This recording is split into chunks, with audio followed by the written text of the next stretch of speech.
Olá, meu nome é Stephanie Lamarca. Seja bem-vindo à primeira edição do nosso podcast, o Podgest, que é um projeto de extensão que conta com a honra de ter como orientadora a professora e doutora Patrícia Boechat. Olá, meu nome é Daniela Vasconcelos e é um prazer estar aqui trazendo o seu podcast sobre diabetes gestacional. Um espaço, dedicado à informação, questionamento e muito aprendizado. E antes de dar início ao nosso bate-papo aqui, eu quero agradecer à Suprema, em especial à equipe da TV Suprema, por nos ofertar esse espaço com todos os aparelhos necessários. Então, temos aqui hoje a doutora Glaucia, endocrinologista. Seja muito bem-vinda. Obrigada, queria agradecer o convite. É um prazer estar participando dessa iniciativa tão legal, tão interessante, que vai levar informação aí para as gestantes, né? E para os alunos também. Então, hoje vamos fazer uma abordagem endocrinológica acerca desse tema. Então, Glauci, o que seria o diabetes gestacional? Diabetes gestacional é a hiperglicemia que surge durante a gestação. Na maioria das vezes, ela é uma consequência do aumento da resistência insulínica que ocorre nesse período de gestação, né? Então, a gente tem que tentar diferenciar nessa fase o que é um diabetes gestacional, que surgiu na fase da gestação e foi diagnosticada ali, de um diabetes pré-existente, porque muitas mulheres engravidam sem saber que são diabéticas. Entendi. E qual vai ser o fator que vai levar o médico à suspeita? A gestante ela vai apresentar algum sintoma bem característico, como você falou mesmo, a resistência? Olha, hoje a maioria não, todas as mulheres gestantes são rastreadas por diabetes gestacional.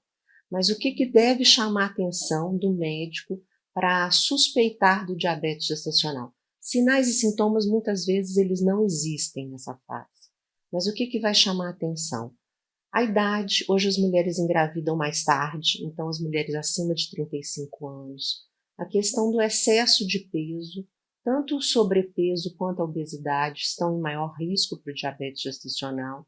Pacientes que têm um histórico de parentes de primeiro grau com diabetes, ou que em gestação prévia desenvolveu diabetes gestacional, né?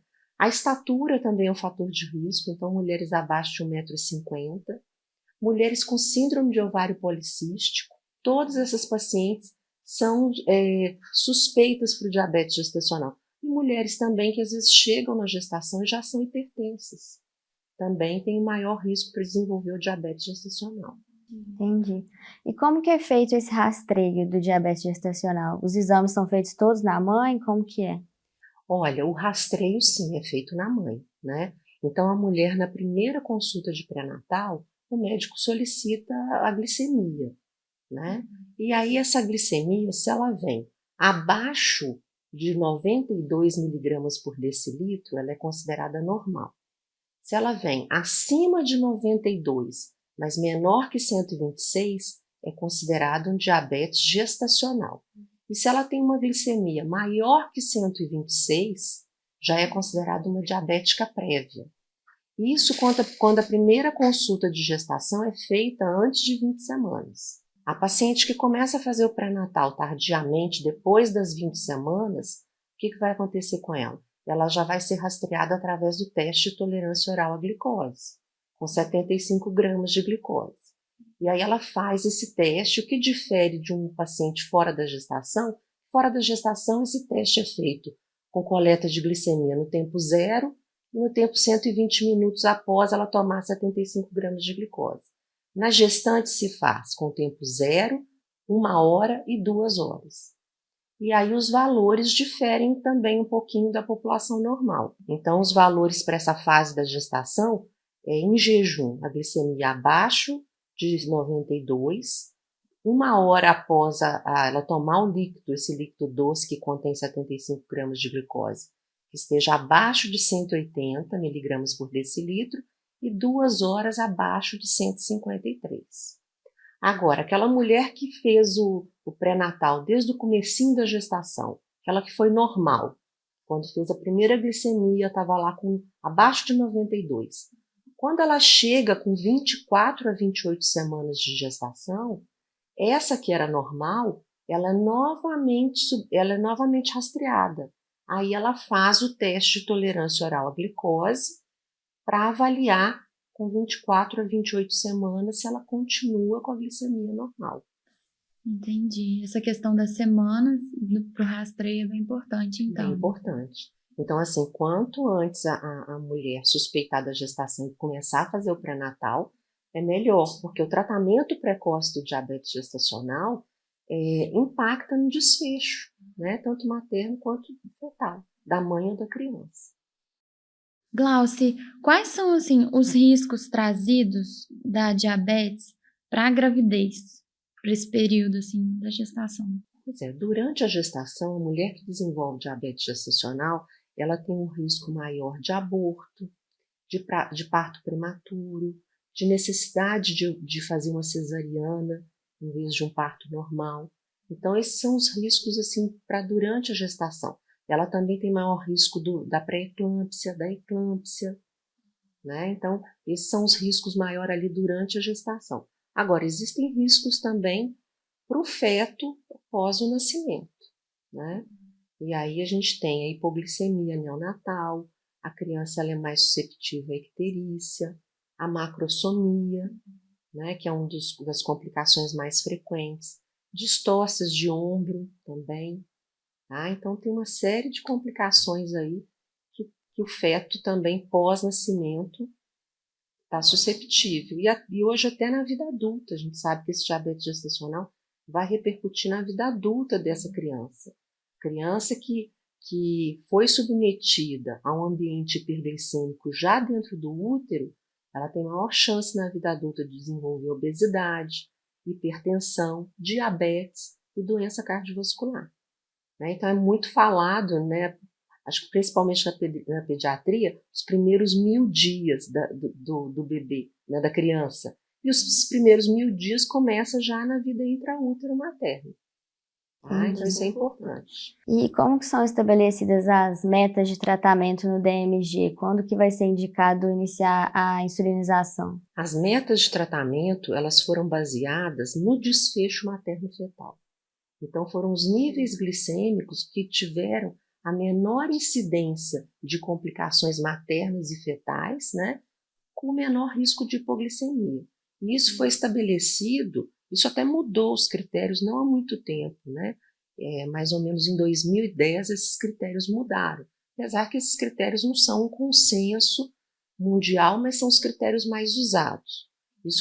Essa mudança ocorreu depois de um estudo que chama RAPO, que avaliou mais de 25 mil gestantes entre o ano de 2000 e 2006, acompanhou essas mães, e agora em 2019 eles acompanharam inclusive as crianças, 10 anos de acompanhamento dessas crianças para ver as complicações. E aí nesse estudo se viu que assim, o maior benefício com o menor risco de hipoglicemia era quando essas mulheres elas conseguiam manter uma glicemia de jejum abaixo de 95, uma glicemia 1 hora após a refeição abaixo de 140 ou 2 horas após a refeição abaixo de 120. Porque na gestante a gente pode optar, quando ela faz a monitorização glicêmica, que a gente avaliar o jejum e o pré-prandial e 1 hora após a refeição ou 2 horas após a refeição. O que você julgar que vai ser mais fácil para a sua paciente. Né? E aí, falando assim de tratamento, quando a gente faz o diagnóstico do diabetes gestacional, o mais precoce possível se estabelecer o tratamento. O tratamento inicialmente é dieta e atividade física. Tá? E aí essas pacientes são avaliadas até 32 semanas mais ou menos a cada 15 dias. Então começa dieta e atividade física para ela. Em 15 dias ela não atingiu essas metas glicêmicas, a gente deve começar com insulina para elas. Tá? Então até 32 semanas essas pacientes são vistas a cada 15 dias, depois de 32 semanas semanalmente. E aí o principal controle que o médico usa é a paciente trazer a monitorização glicêmica dela, que pode ser com a pontinha de dedo, que é a mais usada ainda, ou o monitor de glicemia contínua, né, que muitas vezes ela usa um sensor que vai medir a glicemia dela ao longo do dia, e ela só vai passar o aparelhinho para fazer a leitura. Né? E como você falou, né, que se ela não atingir as metas, aí sim vai dar início ao uso da insulina, né? A insulina é uma forma segura de tratamento e qual que é a adesão, né, das gestantes a esse tratamento? Ou não? A maioria já atinge as metas já com a mudança de hábitos alimentares e exercício físico? Olha, ainda bem que a maioria já atinge as metas com dieta e atividade física. Só 20 a 25% dessas gestantes que vão precisar de insulina. Tá? E aí a insulina é bastante segura, né? Ela é bem segura para a gestante. O maior risco do uso da insulina é a hipoglicemia. Então, o que vai prevenir dessa gestante ter hipoglicemia? É a monitorização. Tá? A monitorização para a gestante é importantíssima. Agora, a gestante, ela como tem ali a preocupação da vida dela e da vida do bebê, elas são muito cuidadosas. Então, a maioria adere, faz tudo certinho. É um público bom da gente tratar, porque eles seguem as recomendações. É um tratamento tranquilo de se levar, assim, sim, né, pra gestante. Talvez tranquilo não, porque você pensa bem, quando você engravida, você só pensa no lado alegre, no lado bom, e aí vem uma notícia ruim do diabetes gestacional, que ela vai ter que ter mais cuidado, ela vai ter que fazer dieta, ela vai ter que fazer exercício, ela vai ter muitas vezes que furar o dedo várias vezes ao dia, né? Se a gente quiser fazer um tratamento bem certinho, a que faz glicemia capilar, ela vai ter que fazer glicemia antes e 1 ou 2 horas após a refeição. Então, ela faz em média de 6 a 8 pontinhos de dedo por dia. Então, não é muito fácil, não. Mas é factível e o resultado é muito bom. Né? A paciente que segue fica bem controladinho, o resultado é muito bom. Né? E seguro, né? Sim. Acredito que a gente conseguiu aprender bastante sobre esse tema. Agradeço a doutora Glaucia pelo seu tempo, por conversar, né, com a gente e ensinar sobre esse tema endocrinológico na abordagem do DMG. Eu que agradeço. E lembrando que qualquer informação que a gente deu aqui hoje não isenta você de procurar seu médico, né, para estar aí tendo uma melhor orientação mais próxima de você para o decorrer do seu tratamento. A gente se vê no próximo episódio desse podcast, que ainda tem muita coisa, né, Stephanie, para a gente falar sobre diabetes gestacional.